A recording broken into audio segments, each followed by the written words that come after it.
My parents threw me out on Christmas 5 years later. They begged at my door. The night my parents chose my brother over me. It was 22 degrees outside and snow was falling on our driveway. Like the world didn't care what was happening inside that house. I was 26 years old, standing in the doorway with nothing but my coat, my purse, and the kind of hurt that doesn't have a name yet. My mother was crying. My father was pointing at the door. And my brother, my little brother, Dylan, was standing just behind them with his arms crossed and his eyes dry, watching me go like he'd been waiting for this moment his entire life. Maybe he had. Maybe I'd just never seen it. That was Christmas Eve, and it was the last time I stood in that house as a daughter. What came after the 5 years of silence? The building, the breaking, and the moment they finally knocked on my door. That's the story I need to tell you. My name is Cassie Merrill, and I grew up in a brick house on Sycamore Lane in Columbus, Ohio.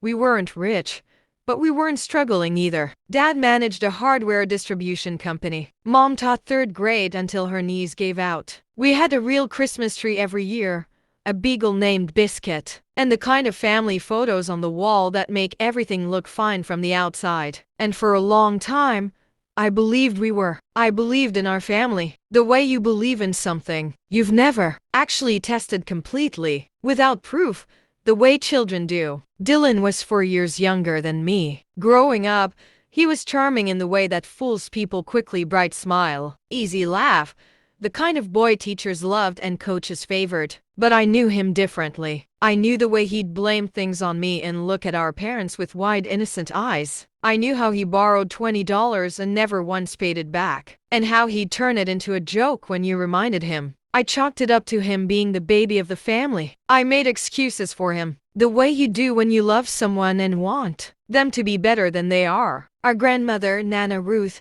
passed away the October before that Christmas. She'd lived with us the last 2 years of her life, and she and I were close in the way that skips generations sometimes. We'd sit at the kitchen table after everyone else went to bed and she'd tell me about her life in Dayton, about marrying my grandfather at 19, about the choices she'd made that she'd go back and unmake if she could. She left me her diamond pendant necklace, a single oval stone set in white gold that had belonged to her mother before her. She told me that herself, 3 weeks before she died. "That necklace goes to you, Cassie," she said, holding my hand. "You're the one who actually listens." It wasn't in the formal will, though. That was the problem. Nana Ruth had meant to have it written in, her attorney told us later, but she'd passed before she could get back to his office. The necklace was in her jewelry box in the guest room, and the week before Christmas, it went missing. Mom noticed first. She came to me on the 22nd, face tight, voice careful, and asked if I'd seen it. I told her I hadn't touched it since Nana Ruth had let me try it on back in September. I thought that was the end of the conversation. It wasn't. On Christmas Eve,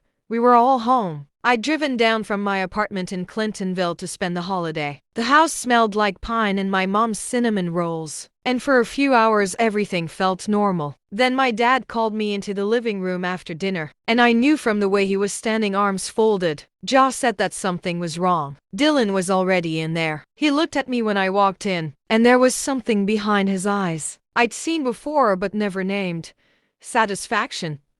That's what it was. "Cassie," my dad said, "your brother says he saw you in Nana Ruth's room earlier this week. Says you took the necklace out of the jewelry box and put it in your bag." I remember the heat that rose up my throat. "That's not true," I said. "I wasn't even here earlier this week. I drove down today." "I saw what I saw," Dylan said, voice calm, almost gentle. "The way you talk when you've already won." "You couldn't have seen anything because there was nothing to see," I said. I turned to my parents. "Why would I steal it?" "Nana Ruth told me she wanted me to have it. Ask her attorney, I can get you his number." My mother pressed her lips together. "We did call him, honey. He said there was nothing in writing." "That doesn't mean she didn't want me to have it. It also doesn't mean you had the right to take it," my father said. And that was when I understood what was happening. They'd already decided. Dylan had planted the seed, watered it, and they'd let it grow into a verdict before I even walked into the room. I looked at my brother and he looked back at me. And for the first time in my life I saw him clearly, not as the charming, exasperating little brother I'd made excuses for my whole life, but as someone who had always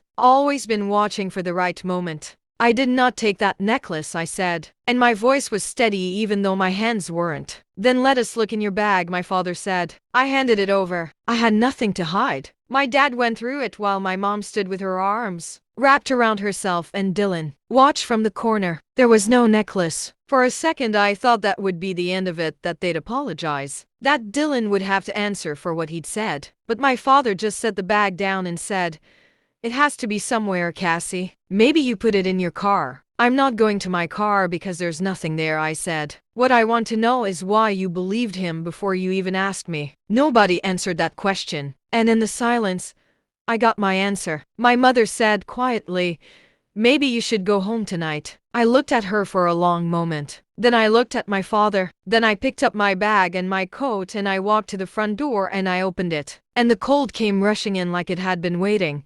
And I left. I sat in my car in the driveway for minutes. I know because I watched the clock on my dashboard. Then I drove back to Clintonville in the snow. And I did not cry until I was inside my apartment with the door locked behind me. And then I cried for a long time. I didn't call them on Christmas morning. They didn't call me either. The first year was the hardest. Not because of the poverty, though money was tight. I was a junior graphic designer at a small agency making $41,000 a year and my rent ate half of it. It was hard because of the specific loneliness of being cut off from people you still love. The holidays especially. Thanksgiving I worked a double shift at the coffee shop I'd picked up on weekends. Christmas I watched movies alone and ordered Thai food and told myself I was fine until I actually started to believe it a little. I threw myself into work the way people do when they don't know what else to do with their pain. I designed everything I could get my hands on. I took freelance jobs at night. I learned video production on YouTube tutorials at midnight. I started a small side business doing brand identity work for local Columbus restaurants and boutiques. And within 8 months, it was making more than my day job. I quit the agency. I named my studio Merrill Creative. And I was scared every single day. And I kept going anyway. Here is the first thing nobody tells you about being cut off from your family. After the grief settles, something else moves in. Space. Room you didn't know you were missing. I started to understand how much energy I'd spent managing Dylan's messes, how often I'd been the one to smooth things over, explain things away, keep the peace. Without that weight, I moved differently. I thought more clearly. I started making decisions that were actually mine. By year 2, Merrill Creative had 3 full-time clients. By year 3, I had a team of 2, a junior designer named Priya and a project manager named Lorenzo, who had the organizational instincts of an air traffic controller. I moved into a 2-bedroom apartment in the short north. I got a rescue cat named Francis who knocked things off shelves with great confidence and zero remorse. I dated a man named Marcus for a year and a half. He was a high school history teacher, kind and steady and funny in the quiet way I'd come to appreciate. He knew about my family. I told him one night over wine and takeout pasta, the whole story, and he listened without interrupting, which I'd learned by then was rarer than it sounds. We ended things mutually when he got a position at a school in Portland, and we were both honest enough to admit what we had wasn't strong enough to survive that distance. It didn't break me. That told me something about how far I'd come. The call came on a Tuesday morning in March of the 5th year. I was at my desk reviewing a logo draft when my phone buzzed. Columbus area code. Number I didn't recognize. I almost let it go to voicemail. "Cassie." My mother's voice, thin in a way I hadn't heard before. I set down my coffee. "Mom, I need to tell you something," she said, "and I need you to let me get through it before you say anything." I said okay. What she told me took 11 minutes. I know because I was still looking at the clock on my computer screen. She told me that 2 years ago, Dylan had come to them with an investment opportunity, a real estate fund run by a man named Carter Briggs out of a Nashville office with a website and a prospectus and everything that looks legitimate when you don't know what you're looking for. Dylan had put in money first, she said. He'd shown them returns, real deposits into his bank account, or what looked like real deposits. My parents had mortgaged their house to invest $280,000. My father had cashed out his retirement account. Carter Briggs had taken the money and disappeared. The SEC had opened an investigation. There were 14 other families. My parents had lost nearly everything. And then she said, "Dylan," and her voice broke. She steadied herself. "Dylan knew, Cassie. He wasn't on it. He got a cut for bringing us in. He's being charged. I sat very still. He's been charged with wire fraud and conspiracy, she said. He's in county lockup in Davidson County. He's had a public defender since January. I thought about a lot of things in the silence that followed. I thought about Christmas Eve 5 years ago. I thought about my father's face when he went through my bag. I thought about my mother saying maybe you should go home tonight. Like it was a reasonable thing. Like I was a guest who'd worn out her welcome rather than their daughter, being accused of stealing by a brother who had been lying to all of us for years. Cassie, she said, we found the necklace. I closed my eyes. It was in Dylan's old room, in a showbox in his closet. We've been cleaning things out because she stopped, because we're losing the house. And we found it. And I've been sitting with that for 3 weeks trying to figure out how to call you. 3 weeks. She'd known for 3 weeks. We were wrong, she said. Your father and I were wrong. And there isn't a way to make that smaller than what it is. We believed him. We shouldn't have. We didn't listen to you and we should have, and I am so sorry, Cassie. I am so sorry. I didn't say anything for a moment. Not because I was being cold. Because I was trying to locate the right thing to say. Where are you and Dad living? I finally asked. She told me they had until the end of April in the house. They had some savings, not much. They had nowhere specific to go. I'll call you back this weekend, I said. I spent the next 4 days sitting with it. I talked to Priya about it, obliquely, over lunch. I talked to Lorenzo not at all. I called my friend Deanna, who'd known me since college and who had heard every part of this story as it happened. And she listened and then she said, what do you want to do, Cassie? Not what's right. Not what's fair. What do you actually want? And I had to sit with that too. On Saturday morning, I drove to Sycamore Lane. The house looked smaller than I remembered. Or maybe I was just bigger. The pine wreath on the front door was from a drugstore. My mother opened the door before I reached the porch, like she'd been watching for my car. She looked older, not just 5 years older. Older in the way that hard things age you faster than time does. My father came up behind her. His hair had gone fully white. He'd lost weight. We stood there for a moment, the three of us, with the March cold moving between us. Come in, my dad said. His voice was rough. Please. I went in.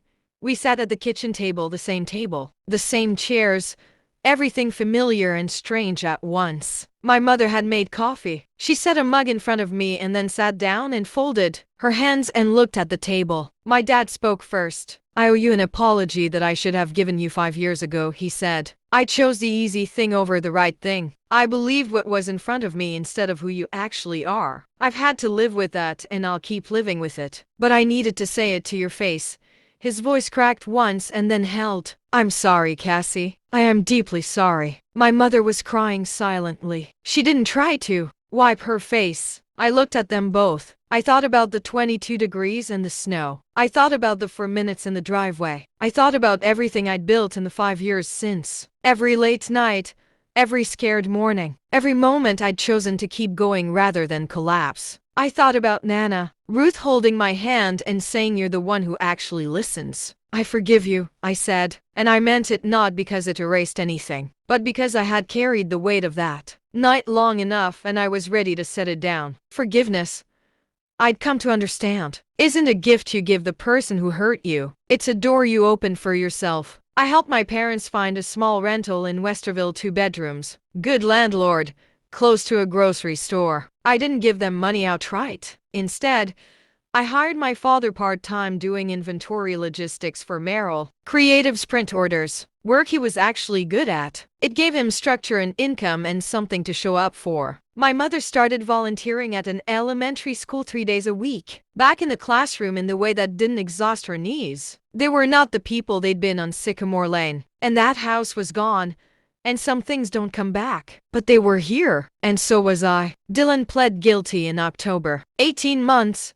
Minimum security. 2 years probation. I didn't go to the hearing. I didn't send a letter. Someday maybe I'll have something to say to him. But that day hadn't come yet and I wasn't going to pretend otherwise. The necklace Nana, Ruth's diamond pendant, sits on my dresser now in a small velvet box. I don't wear it often, but sometimes on quiet mornings I take it out and hold it. And I think about an old woman at a kitchen table telling me I was the one who actually listened. I think she was trying to tell me something larger than she knew how to say. Something about how paying attention, really paying attention to people, to your own life, to what's true is its own kind of inheritance. I built everything I have from a Christmas Eve when the people who were supposed to choose me didn't. That's the part that used to be the wound and is now just the story. And the story I've found is worth more than the wound ever was. If you're in the middle of yours right now, the part where you're in the car in the cold driveway, watching the clock, I just want you to know that what comes after can be something you couldn't have imagined from that driveway. You just have to drive.